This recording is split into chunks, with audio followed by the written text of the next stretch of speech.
Good day to you. I'm standing here in the middle of Big Oaks Campground in Delaware. Here's some of the cabins that you see around me. Yeah, I got one for myself for a couple days. And being in a campground is being in a culture in and of itself, is it not? I mean, almost everybody in this class has camped, if not everybody. And everybody may not love camping, but it's something that we think that you should have to experience at least once in your life to get away from modern day conveniences and put you in touch with nature. And yet, the kinds of people who camp are radically different. You have some people, like myself, who just love the great outdoors, who just love to be away from media when possible, who love to make fires and cook around the fire, who love to be in natural surroundings. You have other people who they camp, but they can't really stand the bugs and the mosquitoes, and they have a hard time feeling icky without taking a shower. So there's those people. Yet there are other kinds of people camping, particularly when you get into the South.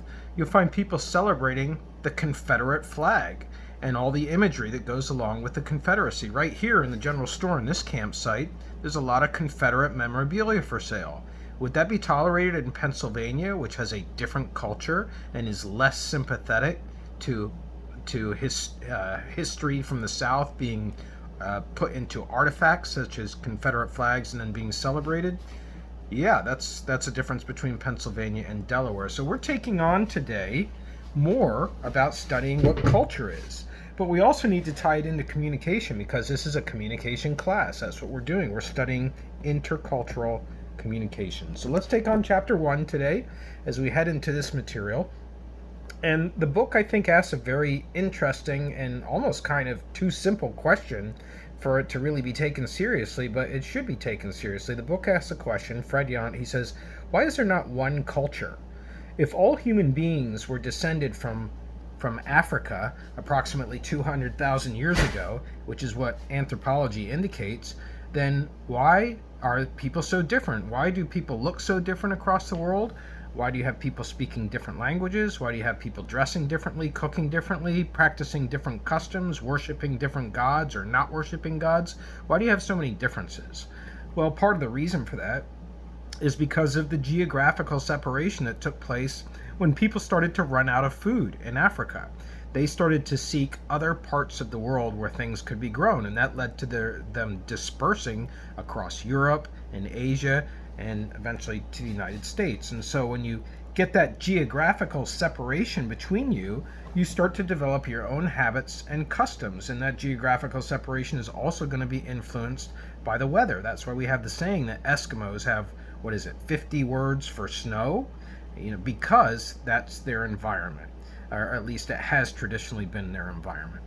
So culture basically has developed out of the movement of people, and the differences in culture have developed out of these movements of people making themselves at home in a country with borders and being separated from others. Now let's go on to talk about that word culture in more detail. We kind of introduced what the definition of culture was in my very first instructor video, but let's get down to some more details now. There's many different ways to look at culture. One definition of culture is it's a community that is large enough to sustain itself. It's a self-sustaining community. It can grow things, it can take care of its health, it has education, it has a way for people to improve their lives. It's a self-sustaining community. That's one way that we can look at culture. Another way that we can look at culture, however, is through the totality of the group's patterns of behaviors. The totality. Look at all the things that take place in Maryland, in Pennsylvania, in the United States. Look at the totality of behavior. And that involves looking at symbols. Symbols are the verbal and the non-verbal language that cultures use to express themselves. Something as simple as a thumbs up in another culture can be a derogatory gesture. And so symbols, including the Confederate flag, for example, those are symbols of culture.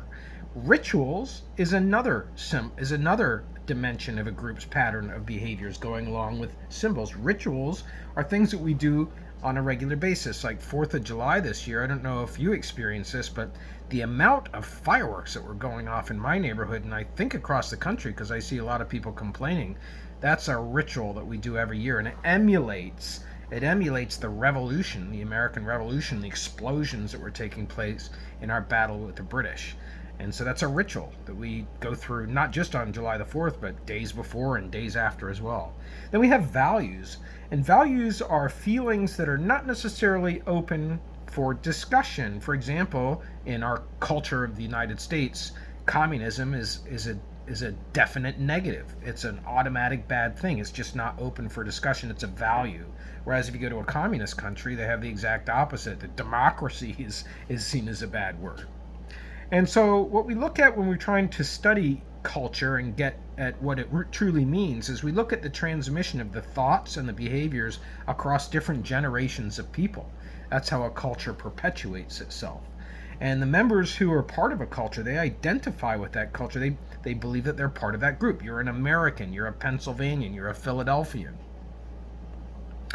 Now let's move on to other dimensions that make up culture so that we can consider how this term can be fully fleshed out. So the next dimension we're going to take a look at is the dimension of identity. And really what we're talking about when we're talking about culture is what we think of as the identity of the people who belong to that culture. And there are different kinds of identities. One kind of identity that helps shapes culture is religion and identity. The great sociologist David Carradine, he argues that the oldest source of human identity is actually religion. When you think of how you define yourself, the oldest source of that, and also the oldest source of conflict, by the way, there's been so much conflict between religions, has been religion.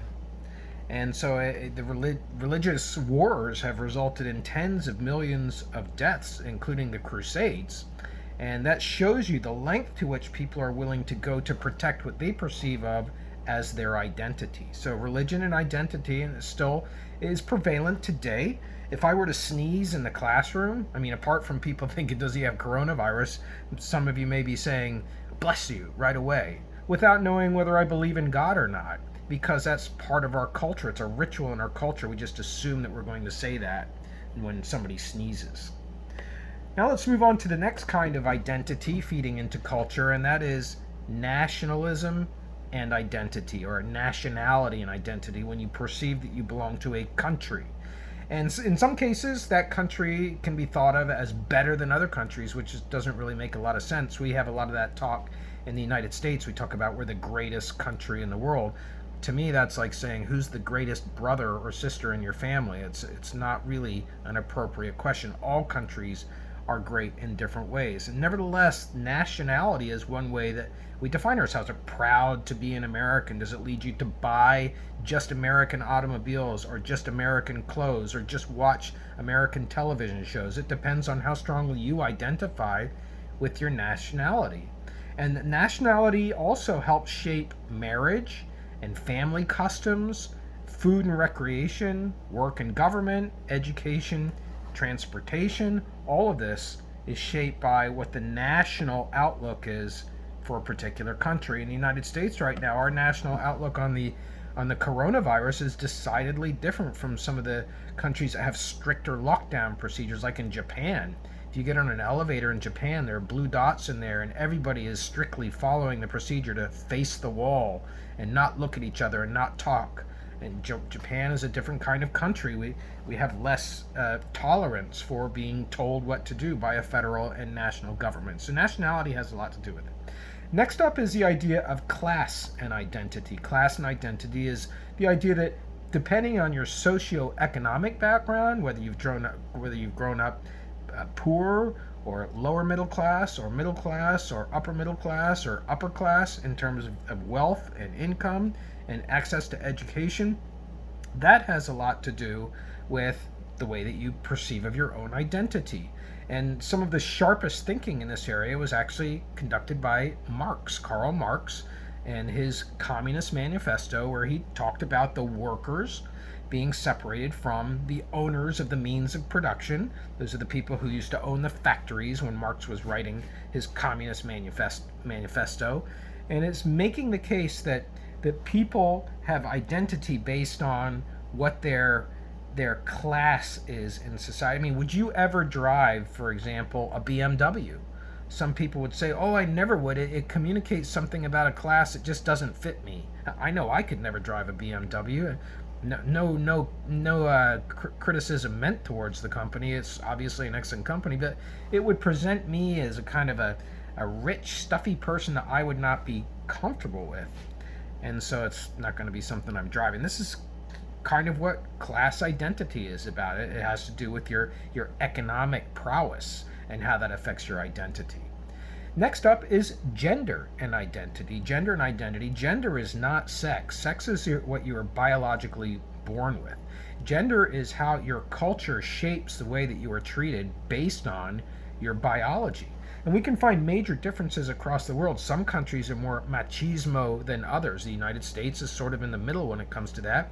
But if you go to Mexico, for example, a very machismo country, you just do not find females doing certain jobs that men do, like driving buses, for example. It's just not something that women are allowed to do. And so gender and identity also shapes our identity. How can it be the case that in the United States, generally speaking, parents don't like their boys wearing pink because it's seen to be, it's going to be feminizing boys?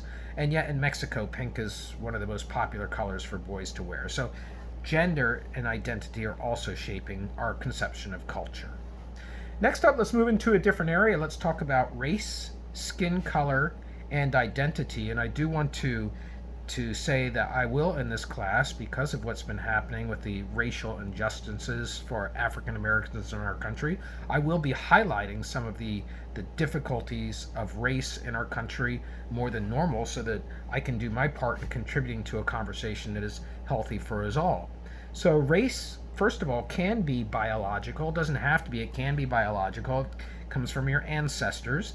Actually, the Swedish botanist Carolus Linnaeus, he came up with the classification system that we use to describe people.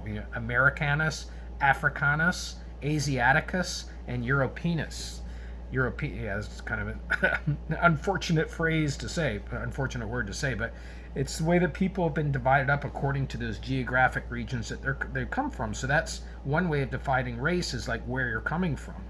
But race can also be socio-historical, and that's how society has traditionally treated people based on skin color. And that's the conversation that many of us in academia are trying to have about African Americans today, and the systematic racism that continues to exist. Something as simple as calling a bedroom in your house a master bedroom, it needs to be taken a look at. Where does that come from? It's hearkening back to the slave master is where that term originates from, and the suite that you have in that room being where the master resides. So some architectural firms are actually doing away with that. So race can be socio-historical, and how certain classes of people have been treated.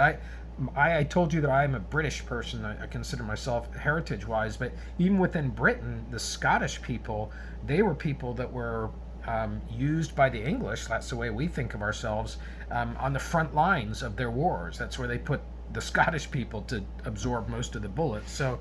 So different societies have different ways of treating different races, and that's one way that we can start to understand culture. Generally speaking, people of color are more likely to be aware of racial identity than white people. And that's because of what we refer to today as white privilege. It's all the things that white people enjoy without really realizing it. The enjoyment of taking an elevator ride and not having somebody wonder whether you're up to no good, or you're a burglar or a criminal or a suspect. These are things that black males face on a regular basis. And so people of color are more likely to be aware of racial identity than white people. Now let's go on to the area of civilization and identity. Civilization and identity. The British anthropologist Edward Taylor said that all societies go through a phase. They start off as a savage society. And savagery is where you literally will eat your neighbor. You have to survive. It's a dinosaur kind of living. And then a society transitions to barbarism. And barbarism still has some of the primitive qualities. You may have beatings. People may be put to death as sacrifices. But eventually society progresses to a civilized society with law and order and respect for the human condition. And that's where most societies end up, but if you look across the world today, you still have some societies that are still very barbaric in some very remote parts of the world, including in Appalachia here in the United States. Now let's go on to talk about culture by breaking it down into the different kinds of cultures that you can have. So we've identified that culture is made up of symbols and rituals and values, but also culture is made up of heroes. So heroes is something very important to take a look at. It's those people who we idolize. They can be sports figures, they can be politicians, they can be martyrs, people who have given their lives. George Floyd is a kind of a hero right now. This is the totality of culture. Now let's break it down into its smaller components. So within the totality of culture, you also have subcultures. Subcultures are smaller cultures that generally follow the same patterns as the larger culture, but they still have their own distinct differences. And so when I talk about people who are camping, you have people who celebrate that Confederate flag. I'm not one of them. They celebrate that Confederate flag by displaying it, and those people still appreciate hamburgers and hot dogs. It's sort of the American way of cooking outside, but they have a different belief system than others who are camping who would not be hanging a Confederate flag. So you have subcultures. Next up, you have co-cultures. Co-culture is a smaller culture that is not subservient to the larger culture. It exists within the culture, but it has its own autonomy. An example from the book is American quote-unquote Indians, who later referred to as Native Americans, and who really would prefer to be referred to by their own nation, such as Cherokee Nation. But Native Americans, they have casinos, and those casinos are able to operate according to the rules that the Native Americans are allowed to set. It's a totally separately functioning casino betting system within the larger culture in the United States, but it follows its own rules. It is a co-culture. All right, and you can drill down further and further. You know, at some point it becomes like, when are you splitting hairs with all these different ways of making culture smaller and smaller? But you can say that below co-cultures, you also have subgroups. These are tiny groups. Like you can have a culture at a hospital. Hospital's a culture, but a subgroup might be nurses, or a subgroup might be food workers at the hospital, or a subgroup might be the delivery truck drivers. These are groups that are within the larger overall organization. And even below that, you can get even smaller. You can talk about a microculture. A microculture, like if you have a family of 8 people, but you and your sister are really close, you have a little microculture within. So we're looking at slicing up culture in many ways in this class. Now let's turn our attention to communication. What is the function of communication in both our class and in the facilitation of culture? Actually, there are 2 major functions of communication. One is, it's the means by which individuals learn appropriate behaviors. In our country, you learn to say God bless you when somebody sneezes by virtue of so many other people doing it around you. Even if you're an atheist, that's what you're sort of taught to do. So this is one way that we start to explore the way that communication is facilitating culture. It's by how we learn appropriate space. There are some people hypothesizing that because of the pandemic, that we will no longer have the handshake when we meet people.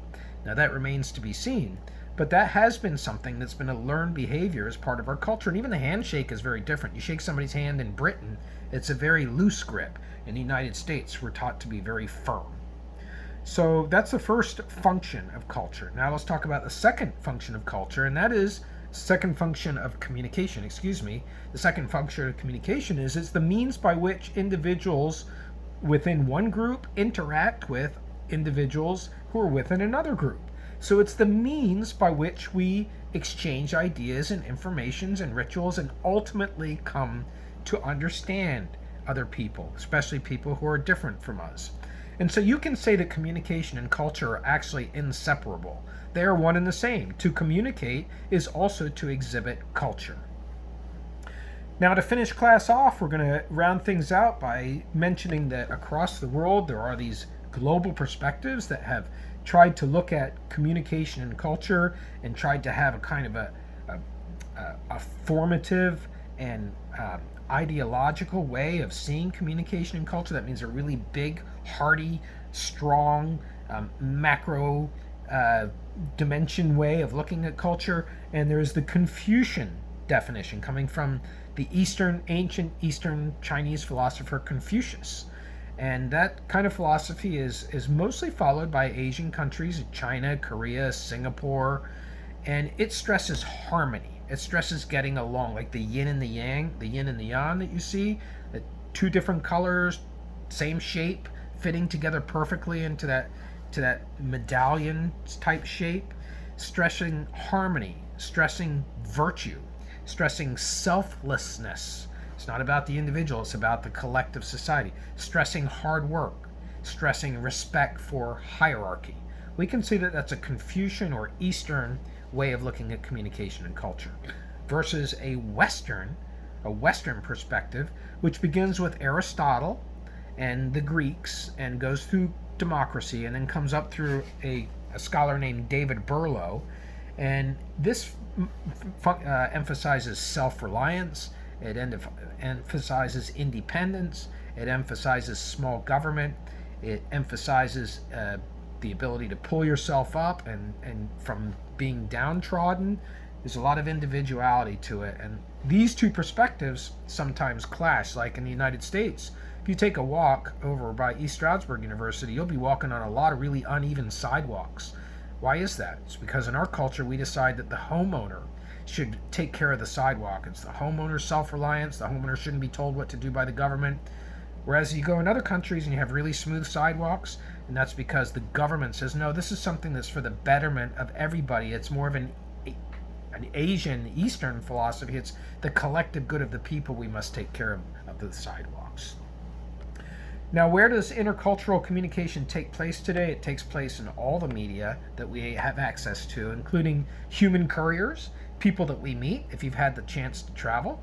You may have some friends that you've met from other countries, or even while you're in those countries, even if you're not in touch with them anymore, you learn about the way that they think and how interesting it is about the way that they think. Mexicans, when you pass them, when they smile at you, they're not just smiling, they're smiling because they believe that if you don't smile at a person, you are not wishing them good health. So to smile at a person is to wish them good health. We learn these kinds of things by interacting with other people. Then we have the cell phone, which we're interacting with more than people these days, and the internet, and mass media, and social media. So communication and culture, they're inextricably linked. They're being dispersed through our media on a daily basis, and now we are just starting to approach what it means to start to study culture. Have a great day.